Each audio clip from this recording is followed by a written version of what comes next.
Let me explain the title to start with.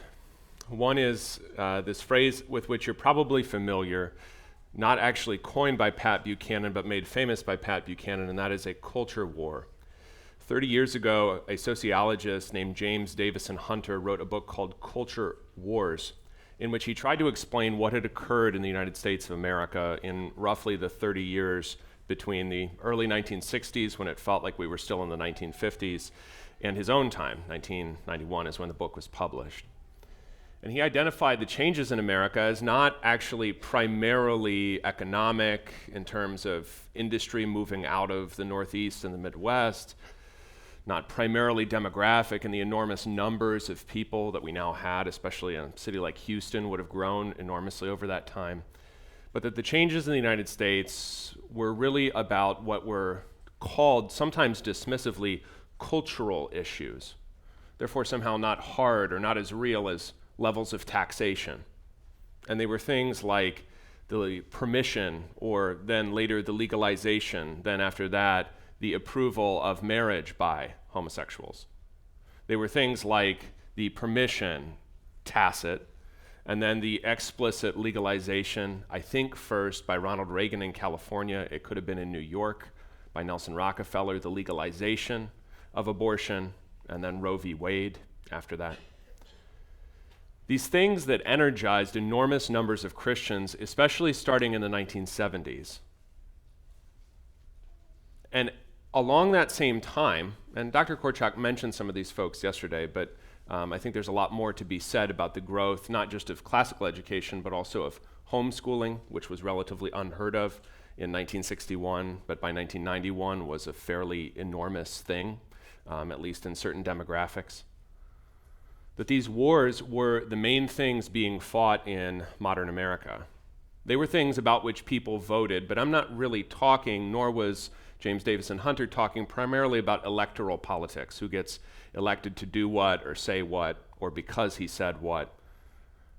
I'm talking more about realities that we see and reasons that spur growth in new alternatives in education, movement out of public education, movement into new methods of education as with classical. And that is the fear, especially, that your children and your grandchildren will not believe, think, or do any of the things that you do. A legitimate fear, a godly fear, a fourth commandment fear. And that was really the primary dynamic in modern America. This was picked up the next year, 1992, by Pat Buchanan, who got up at the Republican National Convention that year. He would not be nominated. But he got up and said that we were engaged in a culture war and was more or less dismissed for it. But I think if you look at the change just in people familiar to you within your own immediate or extended family, you will not see necessarily or immediately economic changes resulting from deindustrialization. Maybe your children or your grandchildren won't be able to afford to buy a house.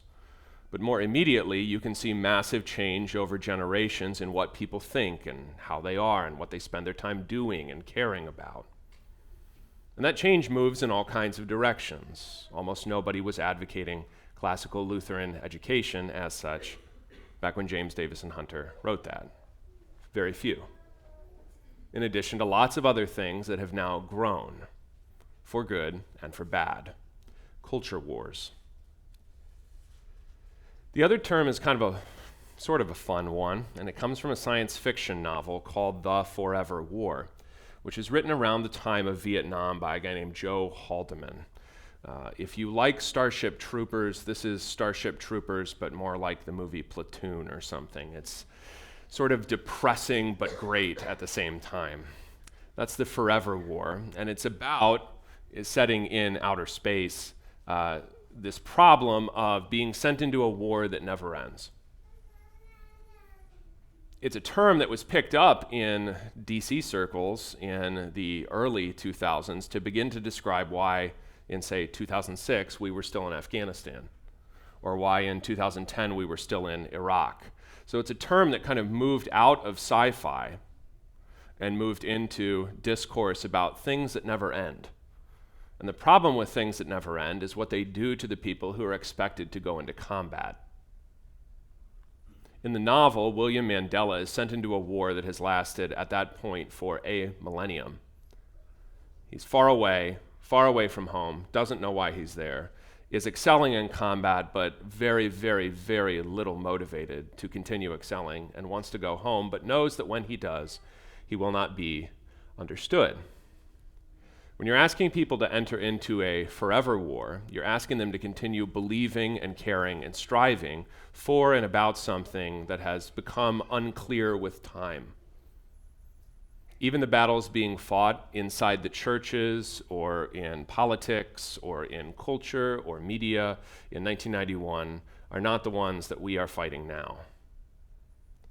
But I do want to suggest that the difficulties that we face are not actually different in kind from what was being faced or described or written about in 1991.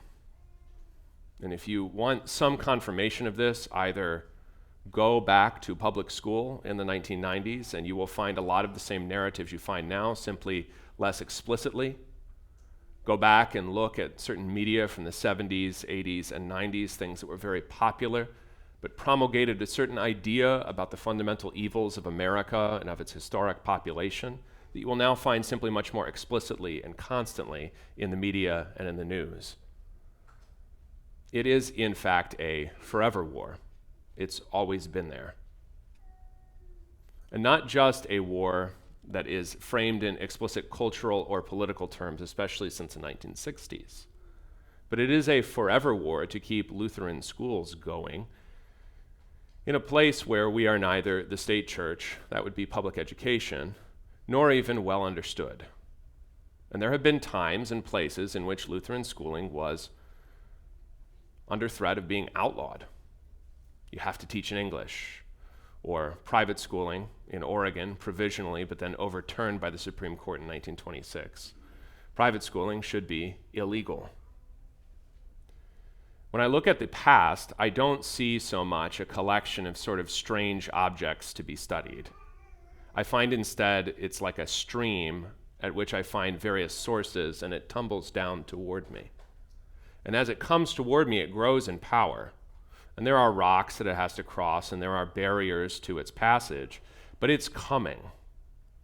And as it comes, the thing that I don't want to do is become paralyzed by a sense of exhaustion. I've been doing this for X number of years, and nothing has changed. In fact, the world has gotten worse, and the dangers to the kids that I teach are all the greater. Neither do I want to become filled with anger or disappointment or bitterness, because I recognize that those are all things that will force me into making very poor, especially short-term decisions, which, whether you've read The Forever War by Joe Haldeman or not, you know is very, very bad in combat. In combat, I want training so that when I'm there, I don't have to think too much. And I want the capacity to remain cohesive with my unit and coherent in my own mind and spirit. So today I am saying that you are in a cultural forever war, the end of which I don't see. I don't see a time when this will be totally safe or totally normal, protected, flourishing, and growing without end. But I want to encourage you today to remain steadfast. Now, I said also in the title that the barbarians were new. And by that, I did not mean that all the influences that are pushing them to say and do the things that they do in the government, in the state, in the culture, and in the church, that those things are themselves new. And a lot of them, to be honest, are probably relatively unknown to your opponents. They don't know what Karl Marx said about a variety of things, actually. They haven't read him, and they don't need to. Because your opponents are not organized around ideas or doctrine as you are. Your opponents are generally organized around resentments or anger. That's why they can form violent groups relatively quickly, at least in major cities. And they are organized around destruction. That's why I called them in the title of the talk, Barbarians. Because you are not up against people who are proposing a different form of civilization. Maybe if I were more concerned about China than I am about your fellow Americans, I would have talked about a different kind of civilization. But that's not what we deal with here. And it's also somewhat distinct from 30 years ago, which really wasn't all that long ago. The sense that things could simply just not work anymore, could fall apart. The water just wouldn't turn on in major American cities for indefinite amounts of time. That you wouldn't really be able to travel on a train anything like the speed, even in the Northeast, like they can in Europe or China. That we would be behind in so many measures. Just behind, not able to do it. Can't keep the lights on. What you're dealing with is not something new in its thought, new in its articulation, new in its propagation of the idea that you are categorically evil, but new in its nihilistic destructiveness. They are barbarians in the sense that they want to tear down. They bring nothing beautiful or true or redemptive to human life, either in this life or for the next. So I've used the term barbarian not as a way to describe, as the Romans or the Greeks might, sort of an outside ethnic group. These are our own people. These are Americans too. And the destruction that they wreak is a destruction within families, within governments, within schools, within churches, which is not aimed at uplifting anyone despite their rhetoric. It doesn't build up. It might steal, but it does not add anything of value. It may, in fact, uplift certain groups and their heritage. This is usually conceived in America as a racial thing. It would probably be ethnic if we were in the Balkans. But nothing is fundamentally done for or by those groups that is new. And meanwhile, what is heretofore normal, healthy, good, let's say a heterosexual marriage, is now oppressive categorically by its very existence. At the very time that all these things were taking place and growing, as the stream is increasing in momentum, things like classical education have grown. A sort of desert arose coming up in the desert. Really miraculously, I think, if you look at it. You similarly look at things like the history of homeschooling and other similar movements, the growth of colleges that are uniquely faithful to their confession. All of these things are now coming up. And I use the word miraculous in total earnest because I don't know where it came from.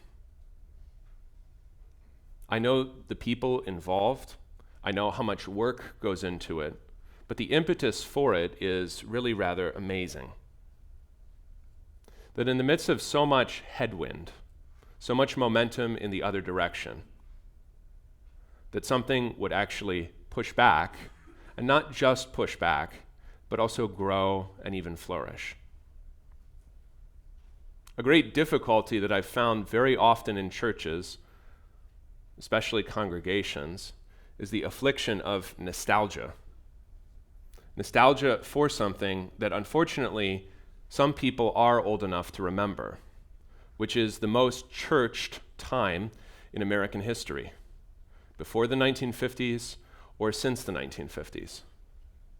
So people can remember before and during our freshest iteration of cultural war, when everything was full, when there were children everywhere.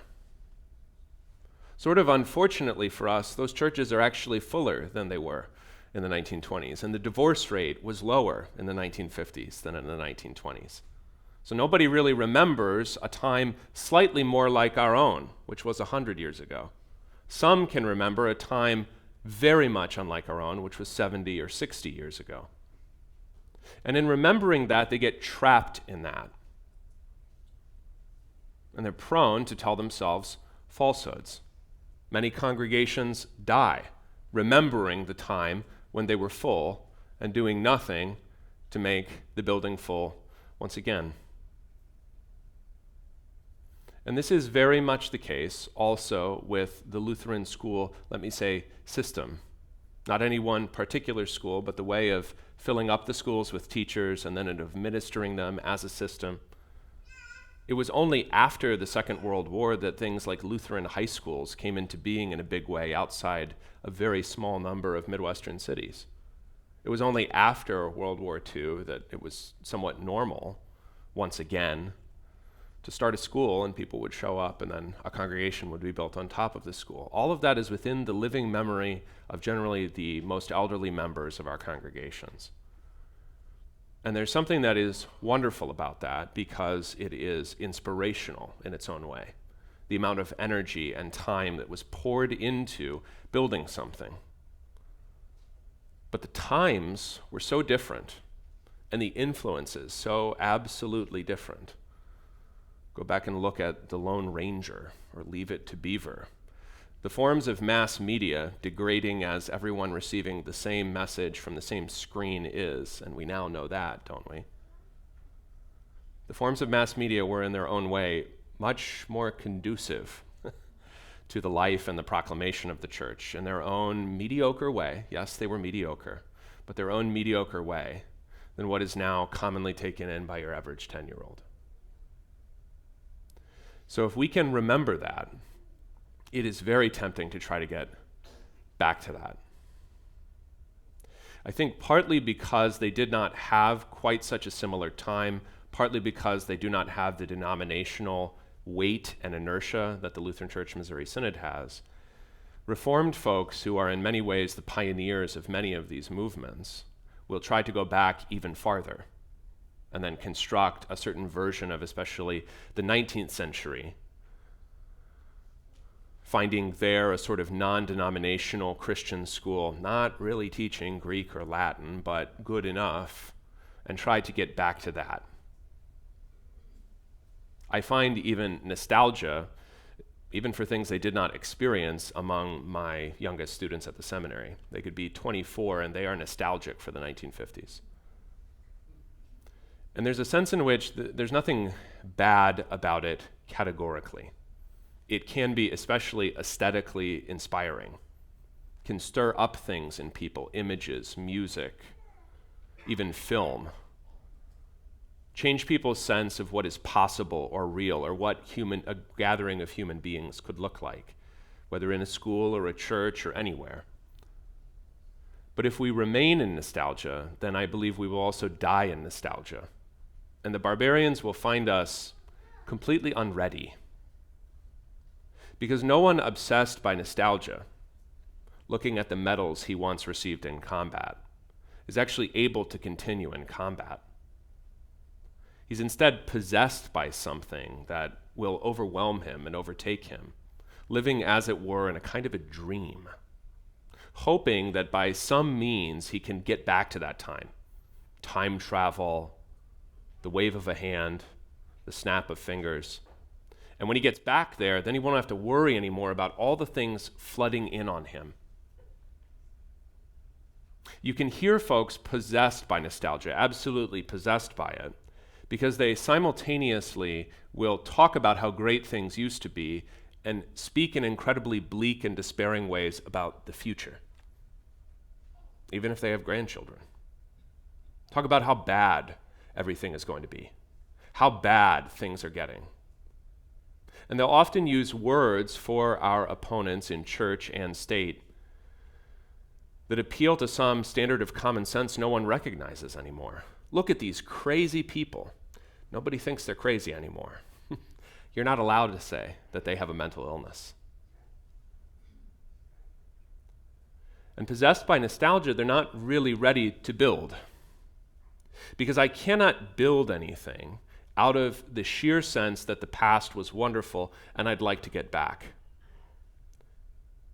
The problem being that the human souls under my care, which were always the point, not the school system or the buildings, the individual schools, the individual churches, the point was always the souls. The souls under my care are not under the pressures of 1951 or 1991. They're under the pressures, the temptations, the stresses, and the potential of 2021. They are growing up in a world in which the things that you teach them, the things that you tell them every day, the things that their pastors preach to them, are utterly strange to the people outside the world that they live in. Strange to everyone except maybe, depending on the geographic region, their parents and the people that they see at church. And because that's the case, imbuing them merely with nostalgia will not be good enough. I see classical education in this way as very much parallel to the fight to retain the historic liturgy in the Lutheran Church. It is emphatically not an exercise in nostalgia. If it were, we would be of all men most to be pitied, because we would have placed our hopes not in Christ and what he intends for 2021 or 2031, but we would have placed our hopes in some imaginary thing that we have cooked up or half remembered from 1955, whether we were around then or not. And we would just hope to get back there. The most entertaining version of this is when it's usually a seminarian, and I only pick on them because I love them and they're my crowd, but they will try to tell me that the real mistake that we made was moving from German into English.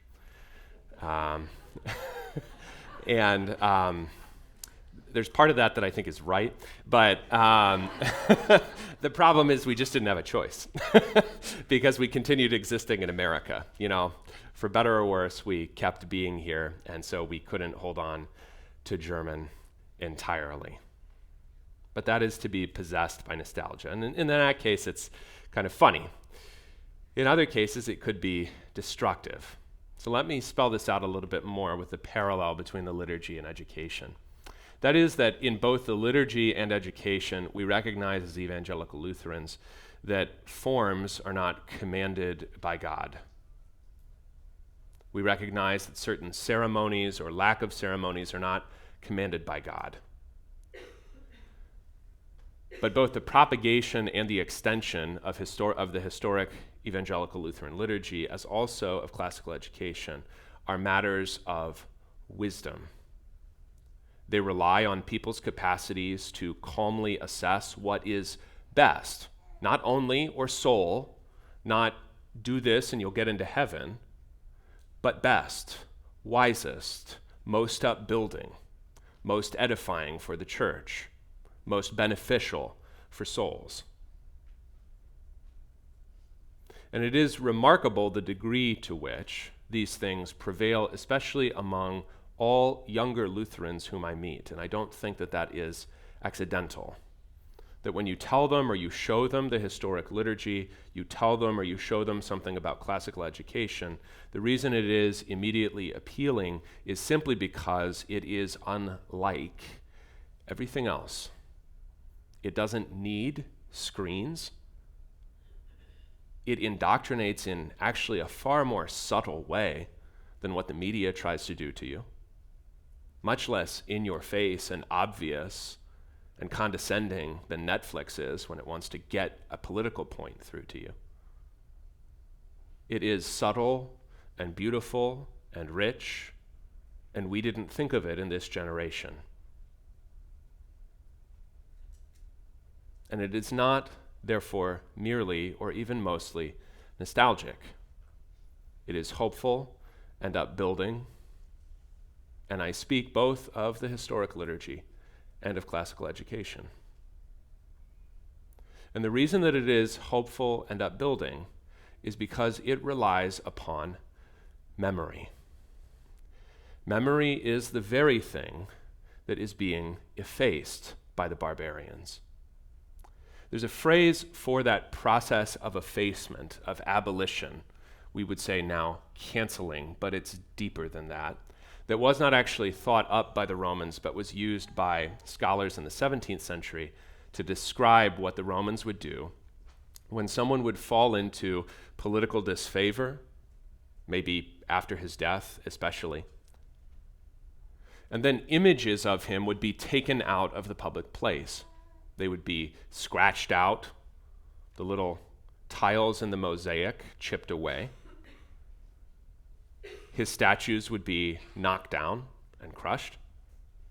The images of him placed in his family's homes, especially if he's an ancestor, would be taken down and also themselves smashed. Damnatio memoriae, the condemnation of memory. Not of people's capacity to remember, but of anyone's right to be remembered. And there is something, therefore, very much old about the way that the barbarians of our day behave. Taking down, smashing, destroying, putting up nothing in its place. If you go through a city, especially in the American South where this has happened, you don't find anything else on the pedestal.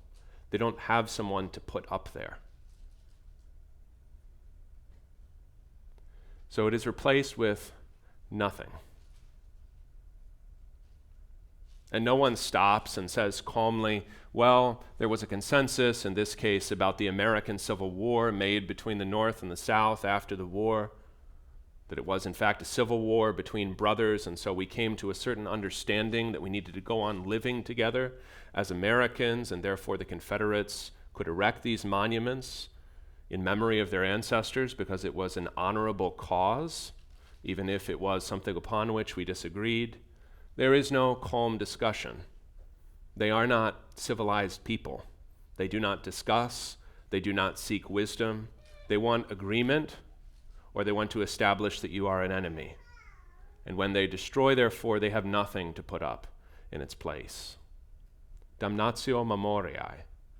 And we are going through it not in a Roman way, in the sense that one or two people have been found to be out of step with the times, out of step with the current administration.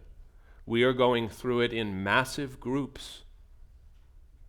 This really is not different if you go back and you read public school history textbooks from 1991. It's really not different from what I learned in public school. It's simply much more open and antagonistic.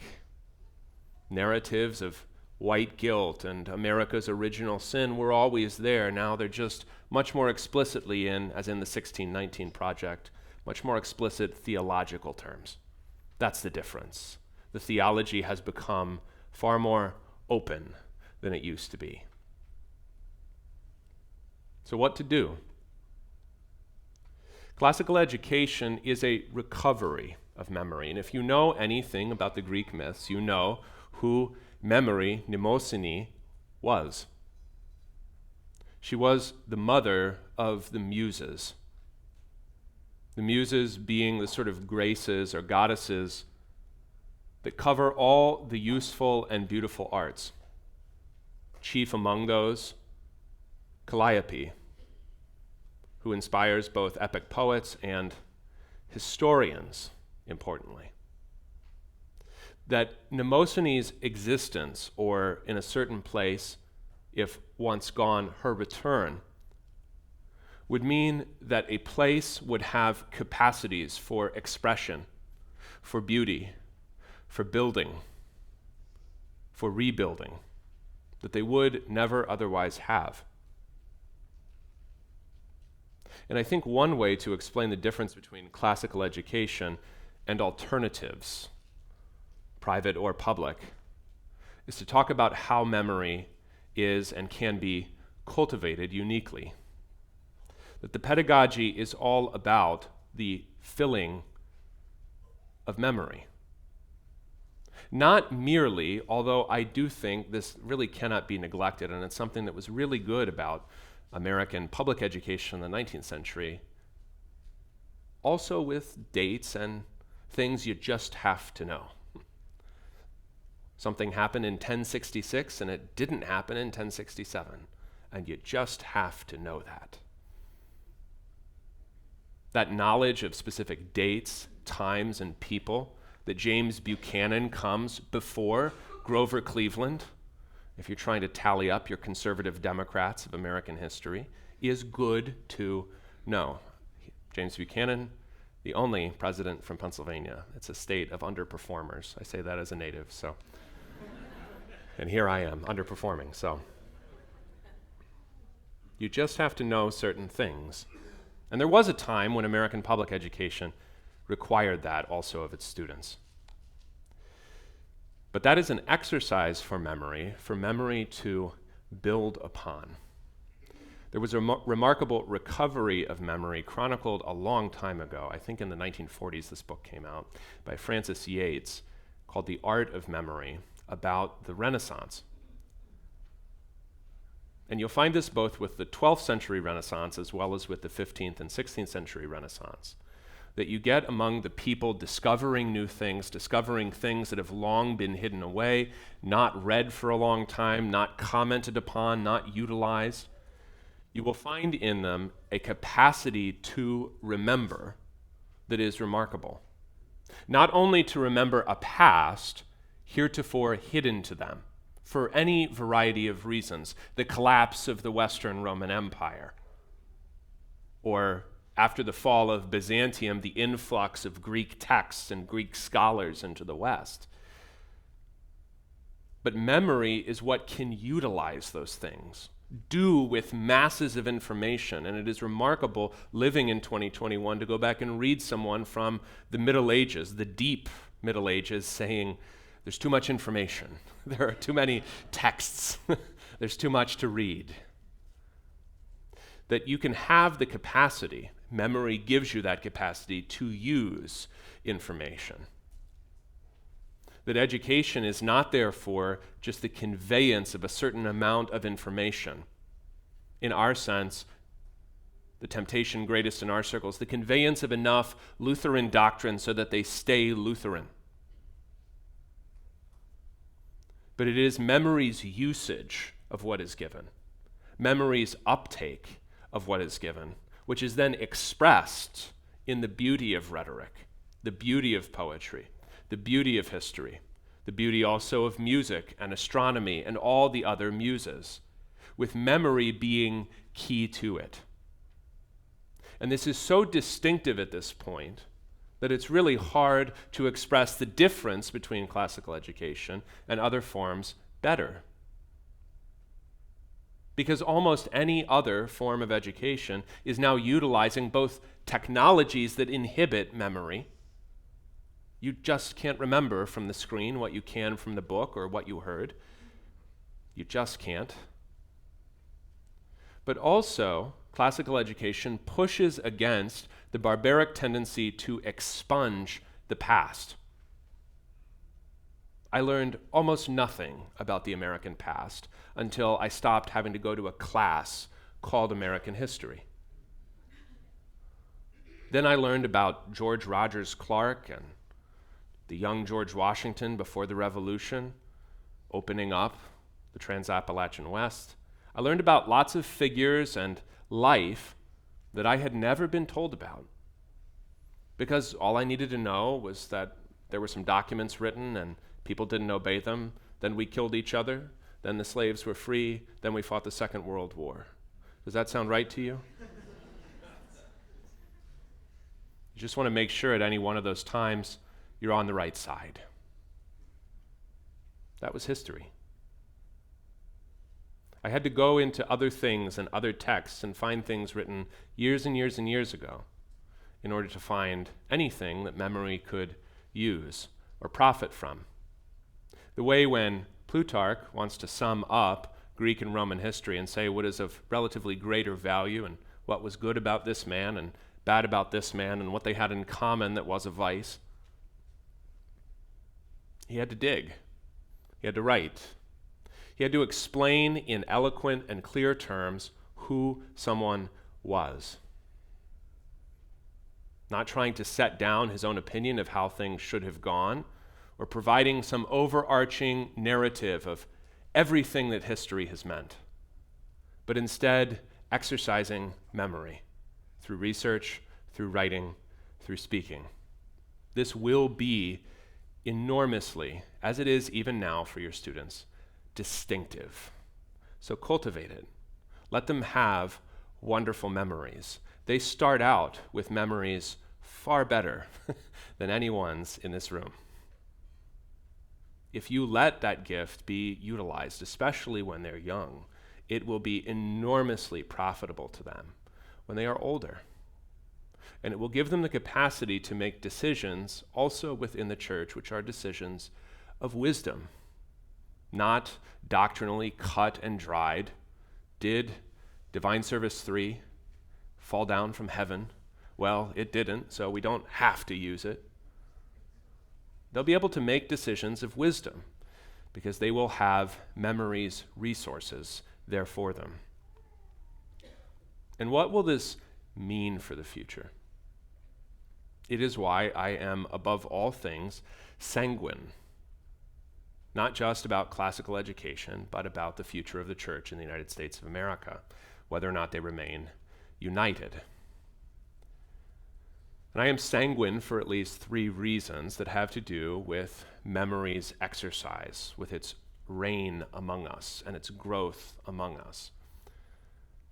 One of those, maybe the most superficial, is that it will lead to things being built that are beautiful, things being written that are beautiful, things being composed and painted that are beautiful.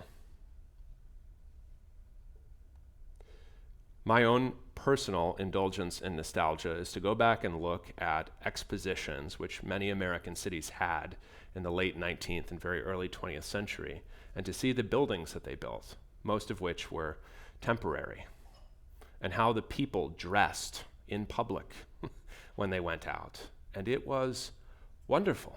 They looked great, and the buildings were great. And the speeches that the politicians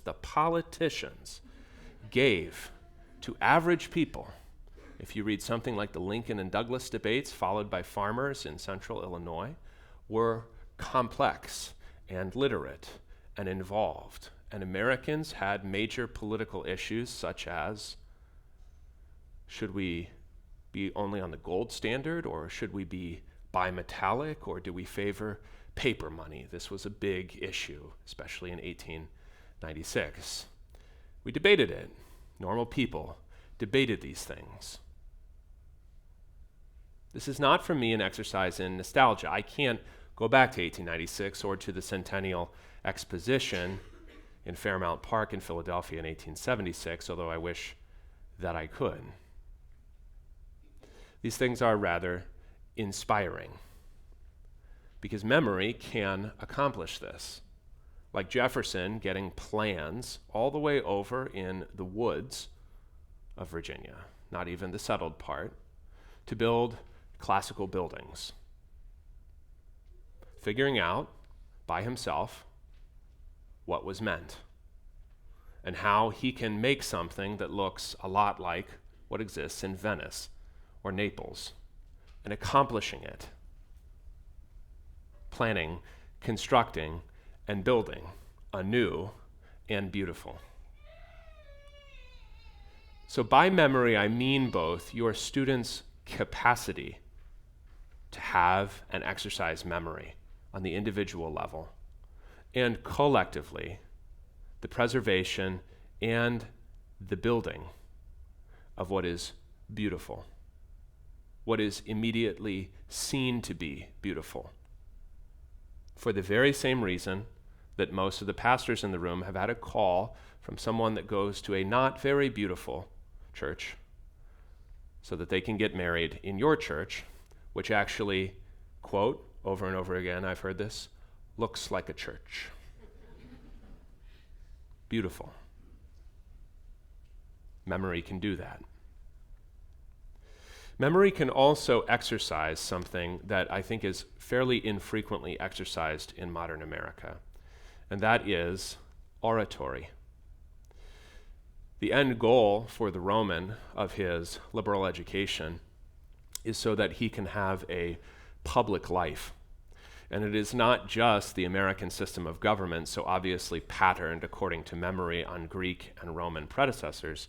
It is also our church's polity that relies, at least theoretically, on oratory, deliberation, and wisdom. for any cynical joke that could be and probably has been made by some of us, maybe by me, about things like voters' assemblies, district and synod conventions. They rely on public deliberation and oratory, as does also, we used to recognize when we would put things like the classical canons of rhetoric and our homiletics textbooks, so does preaching. Stated by everyone from Walther down to sometime in the 20th century to be the chief office of the Christian pastor, preaching. Relying on arts of oratory, which if you dig into Quintilian, which doesn't take that long, he writes with characteristic Roman conciseness and clarity. The orator relies above all things on memory. He knows what he has to say, and he can say it fluently.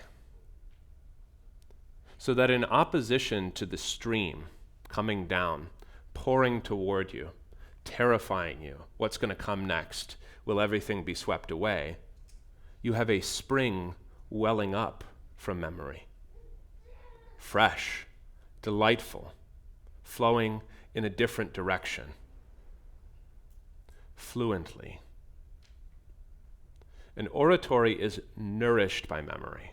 Without memory, oratory cannot exist, or it loses much of its power. That's why Romans are trained, some more, some less successfully, to exercise oratory in public life, so that as they pass through the stations of service, which are native to their governing class, they will be able to speak with decision and clarity, and even, at times, beauty, about the things that will benefit the res publica. So we have beauty and oratory, and both of those should be utilized for this purpose, the salvation of souls.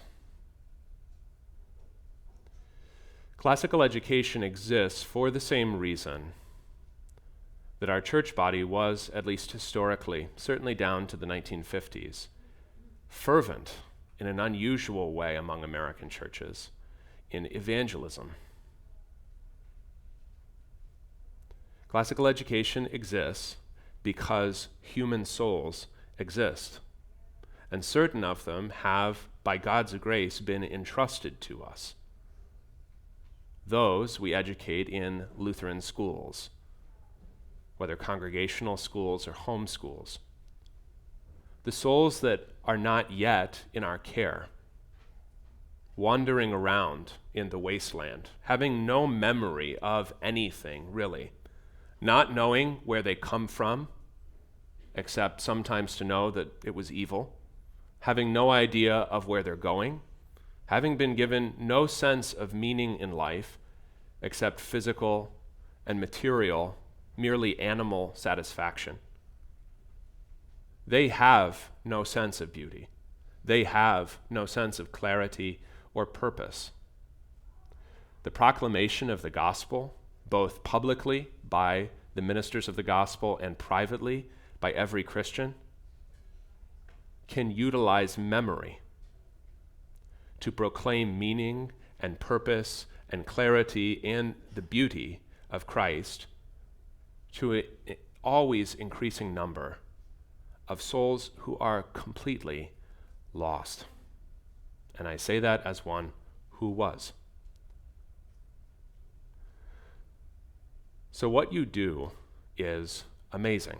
I'm amazed that it exists. I'm amazed that you're sitting here, all of you. I'm amazed that the schools that you have function as they do, that the things that your children learn are being learned by anyone in 2021. I am amazed that God has done all of this. And it fills me, as I hope it does you, therefore, with hope. Because our hope for the future is both with a memory of a past preserved and handed down from thousands of years ago. Canons of beauty for speech and architecture and painting and music, which have not changed and are still being sung and studied in our churches and in our schools. We have so much richness to draw upon, we will not run dry. Memory's well is deeper than any other. But I am also hopeful because I know what Christ intends for his people. That it is, as the readings and the sermons that we've heard over the past 3 days have said, even if you suffer, it is for your blessing. He surely works all things together for good for them that love him, that are called according to his purpose. You do not teach or learn or pray or sing by your own power or purpose. Your purpose is in him and because of him, and he is the pilot of the entire ship. And I know what he intends for his children, good and blessing. So I know that that will be the case with us.